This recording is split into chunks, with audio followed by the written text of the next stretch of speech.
Avant de plonger dans cette histoire incroyable, pensez à vous abonner à la chaîne et à activer la cloche. Ici, chaque récit a quelque chose à dire, et vous ne voudrez pas en manquer un seul. Dans une petite ville où tout le monde se connaissait, chaque matin semblait paisible et ordinaire. Les voisins saluaient Marcus Johnson, un homme noir dans la trentaine, connu pour son sérieux, son travail exemplaire dans une entreprise de technologie, et son engagement dans la communauté. Sa maison, entourée d'un jardin soigneusement entretenu, reflétait sa discipline et son amour pour l'ordre. Mais tout le monde n'avait pas la même vision de la vie. À quelques maisons de là, vivait Susan Whitmore, une femme blanche aux manières hautaines et à l'arrogance notoire. Elle jugeait tout et tout le monde selon ses propres critères, et le fait que Marcus soit noir lui suffisait pour le considérer comme inférieur. Ce matin-là, le soleil brillait, les oiseaux chantaient, et Marcus, comme à son habitude, s'affairait dans son jardin. Il ne se doutait pas qu'une rencontre banale allait se transformer en humiliation publique orchestrée par Suzanne, et que cette journée allait lui offrir l'opportunité de donner une leçon mémorable à celle qui pensait tout savoir. Le calme de la rue allait bientôt céder la place à la tension, à la confrontation et à la justice, mais pas celle que Suzanne imaginait. Marcus Johnson s'occupait de ses fleurs, taillant les rosiers avec soin. Le parfum des fleurs se mêlait à celui de la terre fraîchement retournée. Il aimait ces moments de tranquillité, où il pouvait penser sans être dérangé. Soudain, une voix stridente le fit sursauter. « Hey! Qu'est-ce que vous faites là ?» Marcus leva les yeux et vit Susan Whitmore, debout sur son perron, les bras croisés, le visage rouge de colère. « Bonjour, Madame Whitmore, » dit Marcus calmement. « Y a-t-il un problème ?» Mais Suzanne ne voulait pas de politesse. Son regard était froid, et son ton accusateur. « Un problème ? » ? « Oui, il y a un problème. Vous n'avez rien à faire ici. » Quelques voisins, intrigués, s'étaient rassemblés, observant la scène derrière leur clôture. « Je suis chez moi, madame. » Marcus gardait son calme, posant ses outils à côté de lui. Suzanne ricana, méprisante. « Chez vous ? Avec toutes ces boîtes et colis qui ne vous appartiennent pas ? Je ne veux pas de gens comme vous ici. » Marcus inspira profondément. Il savait que répondre avec colère ne ferait qu'empirer la situation. « Je comprends que vous puissiez être inquiète, » dit-il lentement, « mais je vis ici depuis plusieurs années, et tout ce que vous voyez m'appartient. Si vous avez un doute, je peux vous montrer mes papiers. » Mais Suzanne, aveuglée par ses préjugés, ne voulait rien entendre. « Je ne veux rien voir. Je veux juste que vous partiez d'ici. » À cet instant, l'atmosphère paisible du quartier changea. Les voisins murmurèrent entre eux, certains choqués par l'arrogance de Suzanne, d'autres par la patience tranquille de Marcus. Le conflit venait de commencer, et personne ne se doutait encore de l'humiliation mémorable qui allait suivre. Susan Whitmore, incapable de contenir sa colère et son mépris, sortit son téléphone de son sac. « Oui, police ? Il y a un homme ici, devant ma maison, il ne devrait pas être là. » Sa voix était dramatique, amplifiant chaque mot pour que les voisins entendent. Marcus, toujours calme, observa la scène avec une patience mesurée. Il savait que l'arrogance de Suzanne ne durerait pas éternellement.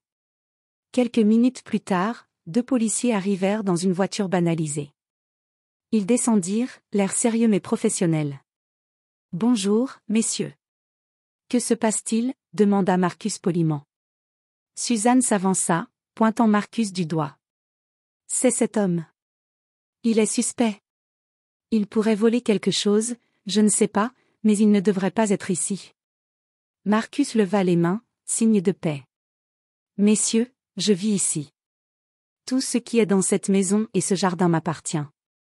Si vous voulez vérifier, je peux vous montrer mes documents. » Les policiers échangèrent un regard. L'un d'eux murmura. « On devrait peut-être vérifier. » Mais Suzanne, sentant le contrôle lui échapper, devint encore plus insistante. « Non. Vous n'avez rien à faire ici. Arrêtez-le. » Elle criait maintenant devant tous les voisins qui avaient commencé à se rassembler, captivés par le spectacle. Les policiers, embarrassés, demandèrent les documents à Marcus. Il sortit calmement son portefeuille et leur montra les papiers officiels prouvant qu'il était bien le propriétaire de la maison et de toutes les affaires présentes. Suzanne, furieuse de ne pas avoir réussi à le discréditer, se mit à crier encore plus fort, attirant les regards et les murmures des passants. Elle venait de transformer son arrogance en humiliation publique, mais Marcus ne réagit pas. Il resta digne, calme et sûr de lui, sachant que le véritable retournement de situation ne faisait que commencer. Marcus observa Suzanne crier devant les voisins. Ses mots étaient venimeux, mais il ne laissa aucune colère apparaître sur son visage. Il savait que céder à la frustration ne ferait qu'aggraver la situation. « Messieurs, dit-il au policier d'une voix posée, je comprends que vous deviez vérifier. Voici toutes mes factures et documents officiels. Vous pouvez voir que tout ici m'appartient. » L'un des policiers prit les papiers et commença à les examiner. L'autre jeta un regard à Suzanne, qui continuait de gesticuler et de crier, essayant de convaincre tout le monde autour d'elle. Mais sa rage commençait à sembler ridicule aux yeux des voisins. Quelques passants, intrigués par la scène, sortirent leur téléphone et commencèrent à filmer. Marcus ne fit aucun geste pour les arrêter. Il savait que la vérité et la dignité parlent plus fort que la colère. « Vous voyez, Madame Whitmore, dit-il calmement en s'adressant à elle, je ne cherche pas à vous humilier. Je ne fais que défendre ma maison et ma réputation. » Suzanne, hors d'elle, secoua la tête.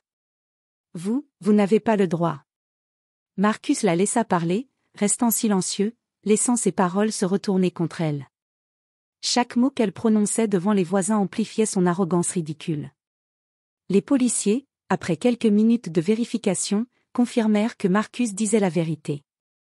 L'air embarrassé, ils lui rendirent ses papiers et lui dirent : « Monsieur Johnson, nous sommes désolés pour le malentendu. Tout est en ordre. » Marcus inclina légèrement la tête. « Merci, messieurs. Je vous souhaite une bonne journée. » Suzanne, voyant que même la loi ne soutenait pas ces accusations, devint rouge de honte.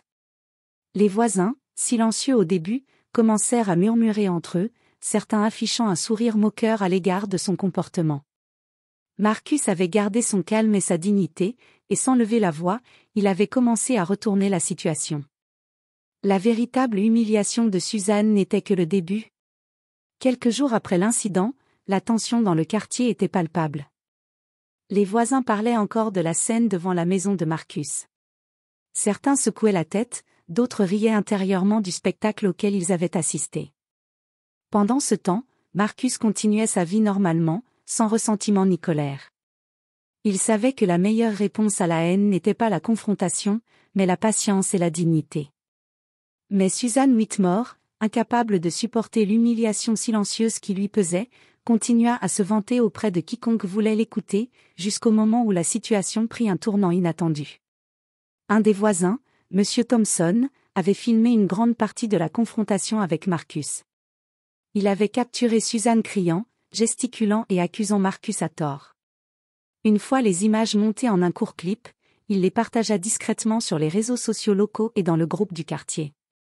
Rapidement, la vidéo fit le tour du quartier. Les habitants, qui avaient entendu les accusations de Suzanne, virent enfin toute l'ampleur de son arrogance et de son comportement ridicule. Les commentaires allaient bon train, certains riaient, d'autres exprimaient leur soutien à Marcus. Le tournant fut complet lorsque d'autres voisins, inspirés par le calme de Marcus et son comportement exemplaire, commencèrent à le féliciter publiquement. Certains lui offraient leur aide pour le jardin, d'autres venaient simplement échanger un mot de soutien. Suzanne, en revanche, devint la risée du quartier. Chaque personne qui la croisait la regardait maintenant avec méfiance, et ses tentatives pour justifier ses actes semblaient vaines et pathétiques. Elle avait transformé sa colère en humiliation publique, mais cette fois, c'était pour elle-même. Marcus, lui, restait humble et calme, ne cherchant ni vengeance ni confrontation. Sa dignité et sa patience parlaient plus fort que toutes les accusations ou cris de Suzanne. La situation commençait à montrer clairement que l'arrogance et le racisme n'avaient pas le dernier mot. La vidéo de Suzanne criant et accusant Marcus à tort circulait désormais largement dans le quartier. Les réseaux sociaux locaux et le groupe des voisins étaient remplis de commentaires exprimant à la fois surprise et admiration pour Marcus. Suzanne, qui pensait pouvoir reprendre le contrôle de la situation, se retrouva rapidement isolée. Les regards qu'elle croisait étaient désormais méfiants, parfois moqueurs. Même ses amis les plus proches semblaient hésiter à la défendre. Marcus, quant à lui, continuait sa routine quotidienne comme si de rien n'était. Il saluait les passants, entretenait son jardin et parlait avec les voisins avec la même courtoisie qu'avant. Mais à chaque sourire qu'il échangeait, il montrait, sans le vouloir, la différence entre arrogance et dignité. Un matin, alors qu'il sortait pour arroser ses fleurs, un petit groupe de voisins s'approcha. « Marcus, dit l'un d'eux, un vieil homme nommé Monsieur Reynolds, vous nous avez montré qu'on peut rester calme et digne, même face à l'injustice. » Merci. Les enfants du quartier, qui avaient observé la scène avec curiosité, venaient désormais apprendre de lui, posant des questions sur la manière de gérer les conflits avec patience. Suzanne, voyant ce respect que Marcus gagnait chaque jour, sentit son arrogance fondre peu à peu. Elle comprit que ses tentatives pour rabaisser quelqu'un d'autre avaient non seulement échoué, mais lui avaient valu une humiliation publique. Dans le quartier, la leçon était claire pour tous, la haine et l'arrogance détruisent la réputation de celui qui les nourrit, tandis que le calme, le respect et la dignité inspirent admiration et confiance. Marcus n'avait jamais cherché à humilier Suzanne, mais par sa patience et son comportement exemplaire, il lui avait donné une leçon que personne n'oublierait de sitôt. Après plusieurs jours de regards moqueurs et de commentaires subtils des voisins, Suzanne Whitmore commença à ressentir l'ampleur de son humiliation. Chaque matin, en sortant sur son perron, elle voyait Marcus saluer calmement ses voisins, son jardin impeccable et son sourire serein. Pour Suzanne, c'était comme une piqûre constante. Elle, criant et gesticulant, avait essayé de rabaisser quelqu'un d'autre, et tout le quartier avait vu l'injustice de ses actes. Les images de la vidéo, reprises sur les réseaux locaux, revenaient en boucle dans son esprit.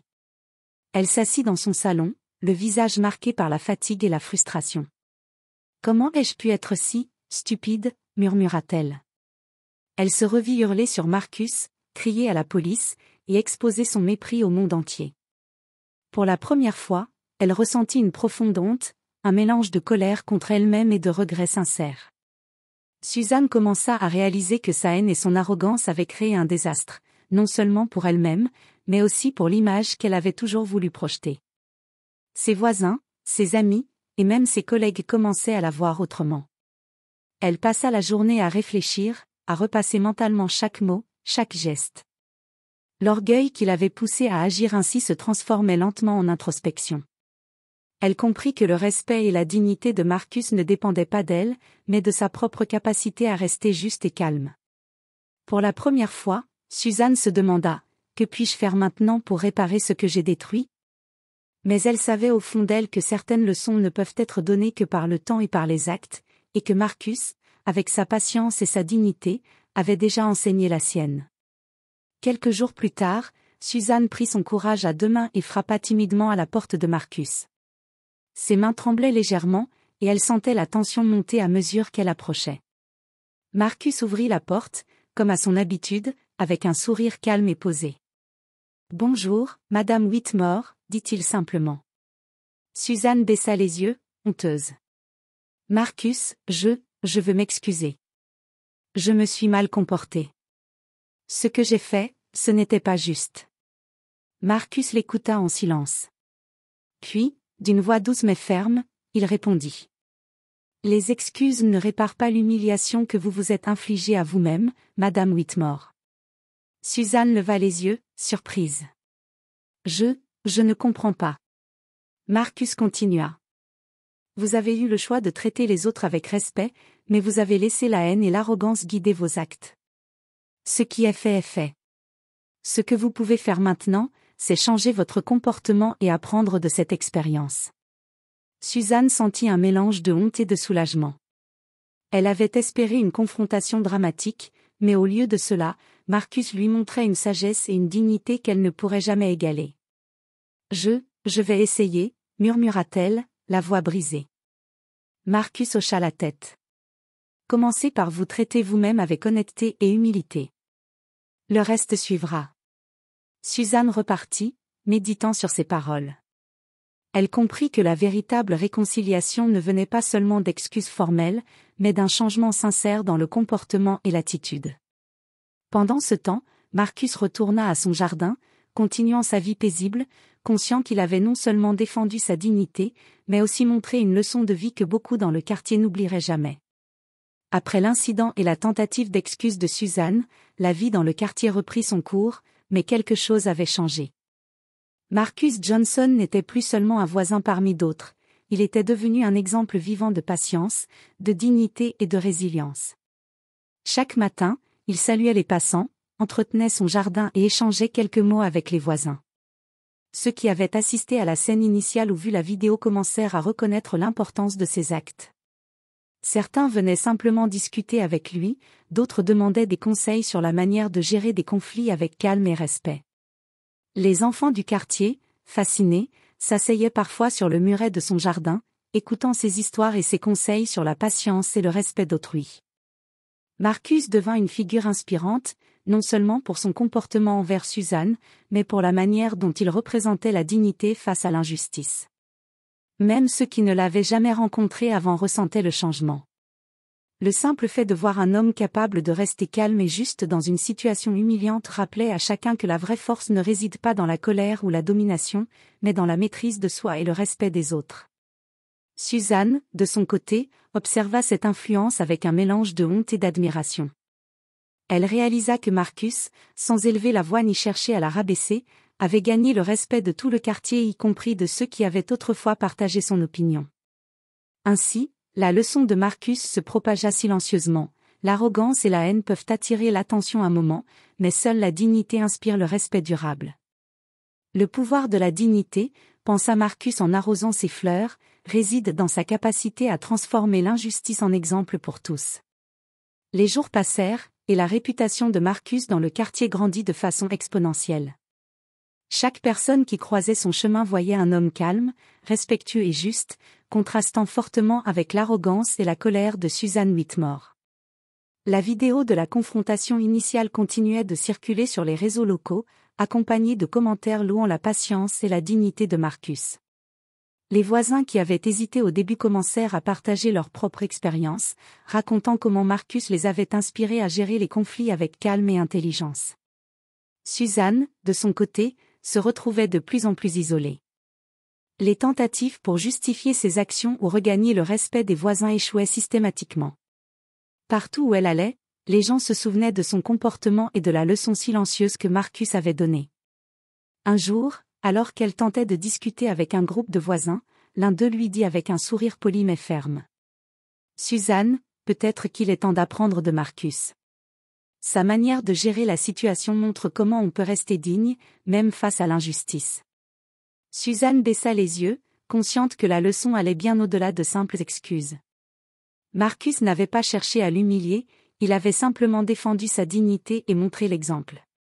Et cette leçon, plus que n'importe quelle confrontation, resterait gravée dans la mémoire de tous ceux qui l'avaient vue. Le quartier entier commença à changer légèrement son regard sur les relations humaines, inspiré par un simple acte de patience et de respect. Marcus, sans le vouloir, avait transformé un moment de haine en une leçon mémorable pour tous, l'arrogance et le racisme détruisent, tandis que la dignité et la patience élèvent. Le temps passa, et la vie dans le quartier retrouva son calme habituel. Mais l'incident entre Marcus et Suzanne Whitmore laissa une empreinte durable, non seulement dans les mémoires, mais aussi dans les comportements des habitants.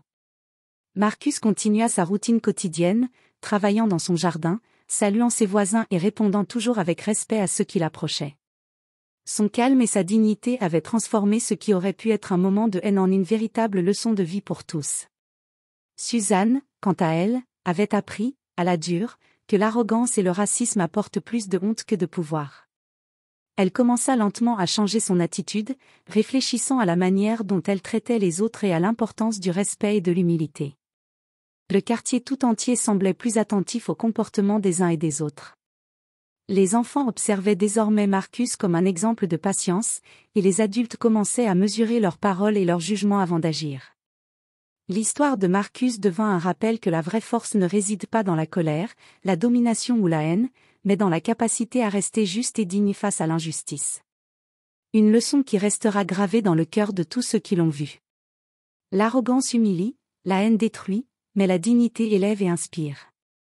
Marcus, par son calme et sa sagesse, avait montré que même dans les moments les plus humiliants, il est possible de transformer la douleur et l'injustice en force et en exemple pour les autres. Et pour Suzanne, et pour tous ceux qui avaient regardé, cette leçon resterait inoubliable.